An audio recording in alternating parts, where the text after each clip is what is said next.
Ce matin, on parle de culturisme. On a avec nous Jonathan Lupien qui va participer au championnat canadien prochainement de bodybuilding. Bienvenue à l'émission.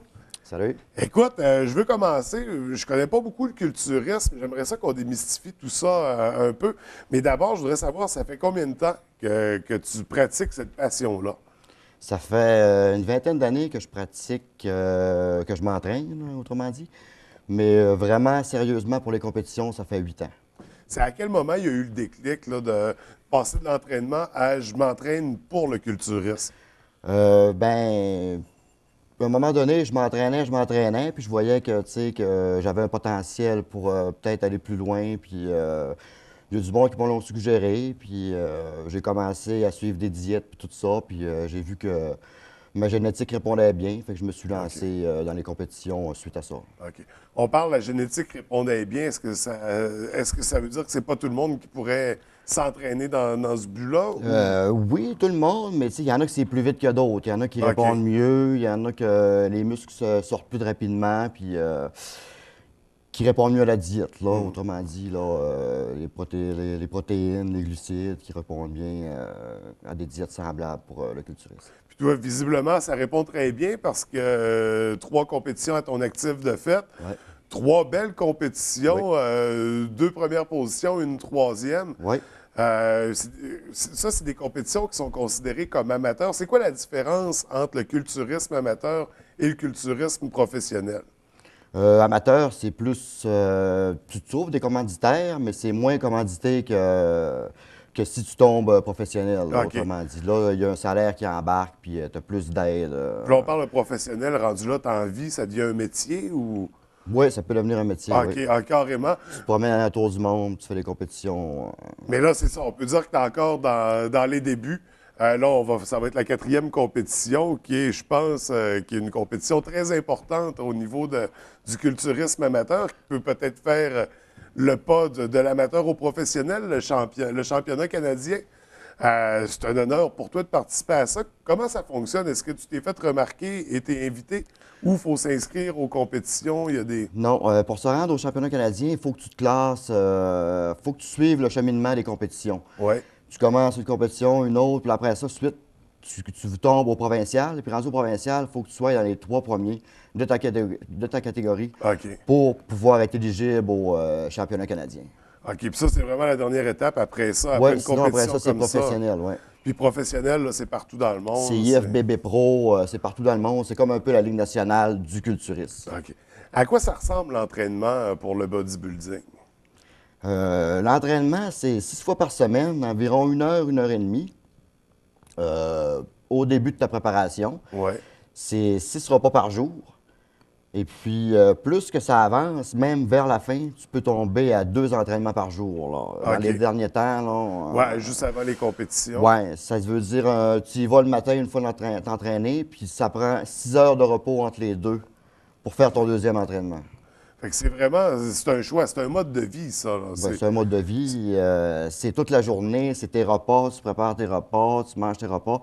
Tu as 6 repas à manger aux 2 heures par jour, plus tes entraînements, fait que ça fait beaucoup, là. Puis à quoi ça ressemble le plan alimentaire? J'imagine que ça prend beaucoup de protéines, beaucoup de compléments qui vont venir balancer justement l'entraînement, le développement des muscles. Oui, c'est beaucoup de protéines, c'est beaucoup de viande. Les viandes maigres, les coupes maigres, poitrine de poulet, intérieur de ronde. Certains poissons blancs plus vers la fin. Puis des glucides, carbohydrates, patates, riz, patates douces, gruau. Mais plus que ça avance, plus qu'ils sont coupés, là. Moins que tu en as. Ouais. Parce que c'est comme l'énergie de ton corps. Puis vers la fin, on en veut moins pour vraiment brûler le plus de gras possible. Puis là, j'ai comme en tête, là, les compétitions les plus forts, j'ai déjà vu à un moment donné les assiettes gargantuesques qu'ils mangent. Est-ce que c'est le même genre de. Eux, j'imagine, vont en chercher beaucoup parce qu'ils dépensent beaucoup au moment des compétitions. Ouais. Vous, est-ce que c'est plus. C'est pas les limité, assiettes je aussi dis? grosses que ça, c'est plus clean que je dirais. Là. C'est plus balancé, c'est légumes verts. OK, OK. c'est pas des gros assiettes de n'importe quoi dedans. Là. Ça prend ta viande, ça prend tes carbohydrates, ça prend tes légumes verts, puis c'est des 250 grammes de viande. OK. Fait que c'est pas des portions comme Ouais, les hommes forts gigantesques, là, ouais, qui se gaffent. Puis, Mais c'est quand même, c'est 6 repas par jour, il faut ouais, établir une 6 régularité. bons repas, là. Tu sais, t'as Ouais. jamais faim.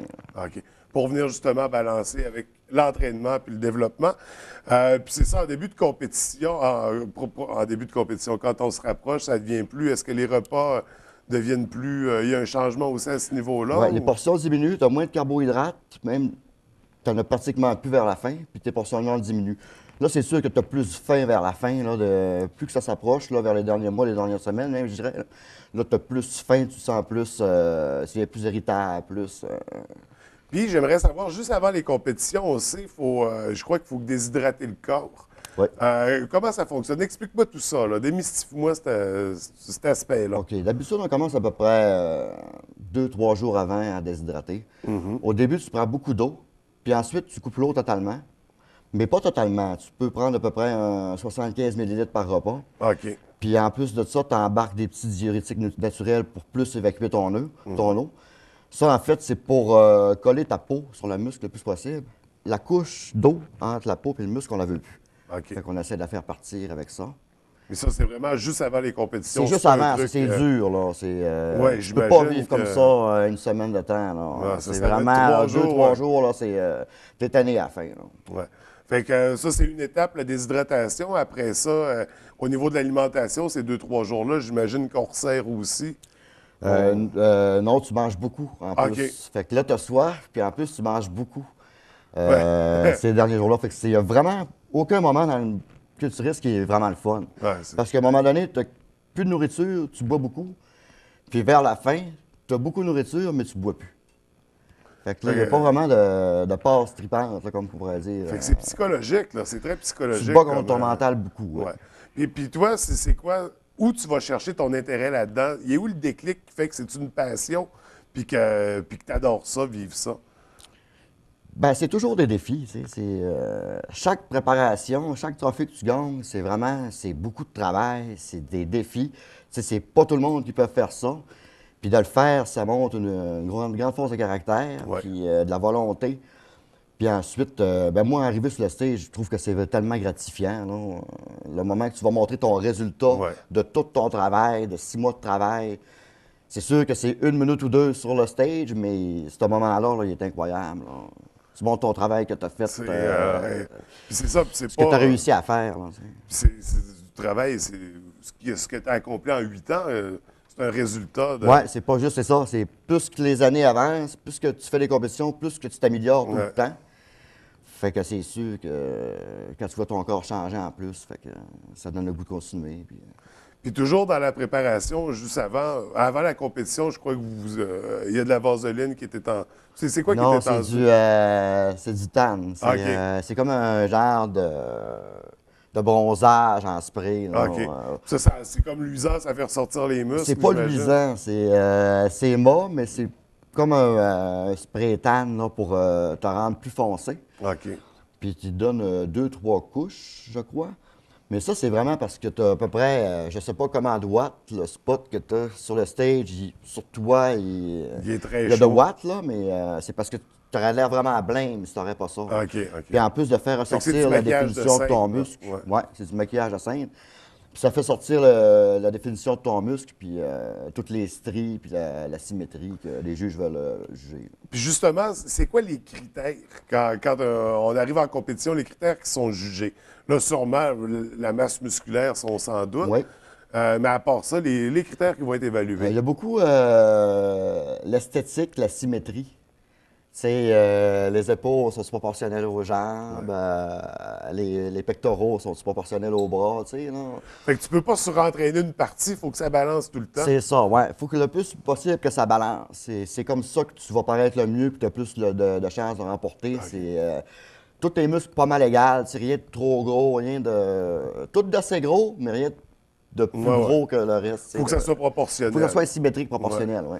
OK. Est-ce que la pause, il y a des techniques, on peut perdre des points parce qu'on Oh, la oui, pause, on l'a pas poser, bien? c'est vraiment difficile. Surtout à OK. la fin que tu as moins d'énergie, là, tenir les pauses, faire sortir tes muscles. Faut forces de partout en posant. Non, c'est vraiment dur, puis c'est vraiment technique. C'est ça, on parle de moins d'énergie, ça a l'air facile comme ça posé, mais c'est après 3 jours de déshydratation. C'est ça, ouais. Dans le contexte, c'est quelque chose. Ouais. Fait que c'est quand même particulier, ça a l'air intense à vivre. Oui, c'est extrême. C'est quand même extrême. Oui, c'est le cas de le dire, c'est ça. Je pense qu'on est dans l'extrême. Donc, la compétition championnat canadien de bodybuilding, ça a lieu cet automne. Toi, tu es en préparation d'ici là. Puis tu as une vie de famille au travers de tout ça. Tu as des enfants. Comment on concilie une passion comme ça avec notre vie familiale? C'est sûr qu'il faut probablement que ta copine soit d'accord puis que tes enfants embarquent. Oui, sinon, tu passes pas. Puis c'est ça. C'est de la planification. C'est toujours bon, OK, je prépare mes repas, je tu fais ça. OK, on n'arrête jamais. J'imagine que tout le monde, c'est ça, il participe un peu. Tout le monde dans la famille a un intérêt pour ça, quelque part. Ça doit se transmettre. Ils sont fiers de ça. Ma famille est fière de ça. Ouais. Mais moi aussi, d'ailleurs. Est-ce que vous entraînez en famille? Est-ce que vous vivez des fois l'expérience en famille? Jamais de mes enfants, des fois, s'entraîner. OK. Ils aiment vraiment ça. Ils me le demandent souvent. Mais je peux pas toujours parce qu'il y a des entraînements plus sérieux que d'autres. Mais de temps en temps, je les amène s'entraîner, puis ils aiment vraiment ça. OK. Ouais, papa, regarde. Fait que tu transmets un peu la passion, la piqûre, peut-être. Oui, bien surtout à mon garçon le plus vieux, là, OK. lui, Elliot, là, lui, il aime vraiment ça. Là, puis à date, il aimerait ça suivre les traces de son père. Là. OK. Ben, c'est le fun, ça, de transmettre comme ça une passion aux générations qui suivent. Donc, à surveiller championnat canadien, ça a lieu cet automne. Ça va être la 4e compétition. Et là, d'ailleurs, tu nous as amené des trophées un peu. J'aimerais ça qu'on identifie. C'était dans quel contexte? On va y aller avec celui-là. Ça, c'est mon premier sur le bout, là. Non, pas lui, l'autre. Oh. Ça, c'est mon premier. J'en ai un plus loin encore. Ça, c'est mon premier en 2010. C'est la Coupe Pro Gym. C'est une première position que j'avais eue. OK. Ça, avec première compétition, première position. Ouais. Ça a commencé comme ça, ta Ça a carrière. commencé comme ça. Ça donne le goût de continuer un peu dans ce temps-là. Ensuite, ça, c'est 2012. C'est ma 2e compétition, première position aussi. OK. Puis ensuite, là, j'ai le championnat provincial qui commence à être un peu plus important. 3e position en 2013, l'été dernier. Mais provincial, ce qui est quand même considérable, et c'est ce qui t'a valu la participation au championnat canadien. Exactement, c'est ça qui m'a valu la qualification pour le championnat canadien le 6 septembre prochain. OK. Et c'est ça, championnat canadien qui va être à surveiller. Donc, on a un représentant de la région qui va aller... Je vais vous ramener un trophée. Oui, bien, on le souhaite, on le souhaite. Écoute, Jonathan, je trouve ça vraiment fascinant comme passion. C'est très intéressant, c'est de voir aussi tout l'aspect, tout l'engagement psychologique, mais physique aussi avec l'entraînement. Je trouve ça drôlement fascinant. Je te souhaite beaucoup de succès pour la compétition. De toute façon, dans l'entraînement à fond d'ici là. Ça fait qu'on te soutient, on est là, on pense à toi, on est fiers d'avoir un représentant de la région sur cet aspect-là, sur le culturisme.